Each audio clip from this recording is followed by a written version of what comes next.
日はですね、兵庫県知事選挙行われまして、0-1という、もうすぐにですね、斉藤元彦元知事がですね、当選したということで、このニュースについて解説したいと思っております。以前からですね、NHK 党の立花さんと対談をさせていただいたりとか、日本維新の会の音喜多俊さん、この間落選しましたけれども、彼とも対談させていただきまして、兵庫県知事選挙の情勢についてですね、聞いたんですけれども、この対抗馬である稲村和美氏、市民派という形でですね、担ぎ上げられているんですけれども、実質的にこれ多分昔ですね、橋本徹さんとかがですね、維新の会で改革しようとしてきた時の構図と似てると思うんですけども、あの時も大阪維新の会 VS 自民公明民主共産ということで、既成政党が全員反対したということで、全員反対勢力になったということで、結局橋本徹さんはですね、知事になってから、彼はもともとね、人気弁護士で、テレビなんかにも出てる弁護士で、その知名度を利用して、大阪府知事選を勝ったことを皮切りにして地域政党大阪維新の会を立ち上げて、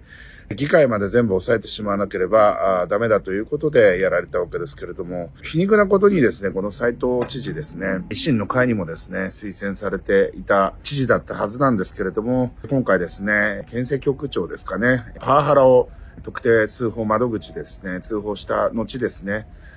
身元が特定されてですね、懲戒されてしまい、その後ですね、自殺したと。その辺の因果関係ははっきりしないんですけれども、こういう時にですね、自殺するとですね、大体その告発したパワハラの知事が悪いみたいな話になるんですけど、私もですね、ライブドア事件の時にですね、関係者が自殺したんですけれども、その時も僕が悪いっていう話になりましたけれども、その時はですね、私たちの弁護士が彼が自殺したであろう原因の一つをですね、突き詰めまして、それにより私へのですね、批判というのは沈静化したんですけれども、こちらの場合もですね、まだ真意は不明、警察捜査機関がやったわけじゃないんで、僕の時はね、検察が出してきた証拠、検察にこういう証拠あるんじゃないかということで、請求した証拠の中でですね、横領してたということが発覚しましてですね、それは裁判で全部証拠提出されたわけですけれども、今回の場合、そういった裁判等は行われていないのでですね、証拠提出されてないので、非公開のですね、百条委員会とかこういったところでしか出てきてないようなことなので、これは真意不明のインチキ情報だということをどちらかというとですね、規制マスコミ側についた方々は言っていらっしゃいます。これは面白いことにですね、なんていうんですかね、いわゆるライターさんとかフリーライターさんみたいな人たちもどちらかというと既存マスコミ、テレビだったりとかラジオだったりこういったものを信じる人たちっていうのはどちらかとアンチ斉藤派の意見に組みする人たちが多いんですよね。なので今回ですね、維新もだから今回衆議院議員総選挙で負けた一つの原因はどちらかというと既成政党側に少なくとも大阪維新じゃなくて日本維新の会はついたんじゃないかというふうに思われてんじゃないかってことも一つの原因なんじゃないかなと思います。もともとですね、橋本徹さんが党首だったわけですけれども、大阪維新はね、でも日本維新の会になって国政政党として微妙なんじゃないかみたいな発言で、たまにですね、橋本さんが批判してたりとかするんですけれども、なんかそういう風な形になってしまったことが日本維新の会じゃなくて国民民主の方が真の改革政党なんじゃないかという風に国民が思っちゃったんじゃないかな。少なくともネット世論に関してはそうでしょう。で、正直これ僕の YouTube もですね、本当に日本のですね、要人たちがみんな見てるよっていうぐらい、テレビより多分 YouTube の方が見られてるんですよね。政治に関してもそうだし、割と高齢の方でもですね、この配信多分見てると思いますけれども、見られてるんですよね。だから、テレビとかのマスコミがですね、言うこと、新聞テレビの言うことよりもネットの言うことの方が信じられるんじゃないか。あるいは、それが主な情報源になりつつあるということを今回示した選挙でもあったのかなというふうに思います。なのでですね、最後、兵庫県下の22のですね、市長、首長がですね、集まって斉藤元知事を批判すると。稲村さんを支持するみたいな発言をしたりとかして、これで斉藤さん勝っちゃったわけですから、民意は斉藤さんにあるわけで、これからおそらく NHK 党の立花さんがですね、新党を作って斉藤知事を支援するということをおっしゃってるので、これ多分全ての市長選に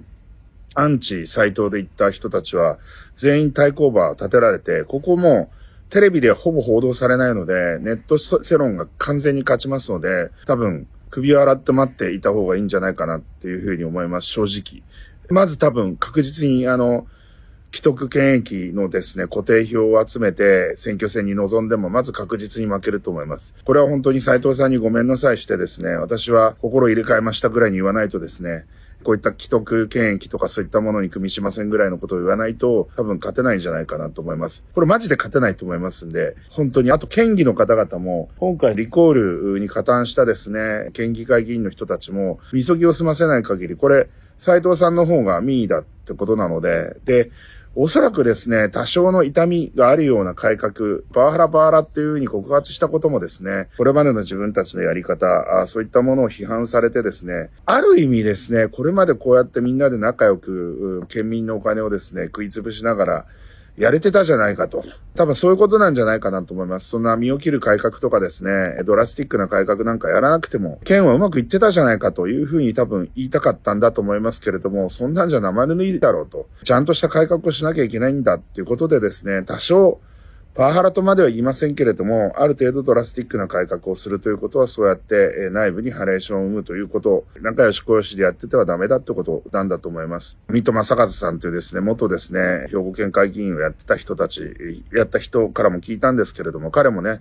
樫野さんという方をですね、神戸市長選かなに担ぎ出した時に民主党の支援した候補者を応援しないことで裏切り者ということで除名をされたということだったんですけれども、そろそろですね、比較すると少数の既得権者を守る政治をするのではなく、本当に市民の側向いた政治家を多少強引な手法でも改革してくれる人をこれ選んでる。トランプ旋風とか石丸旋風なんかも多分似たような現象だと思います。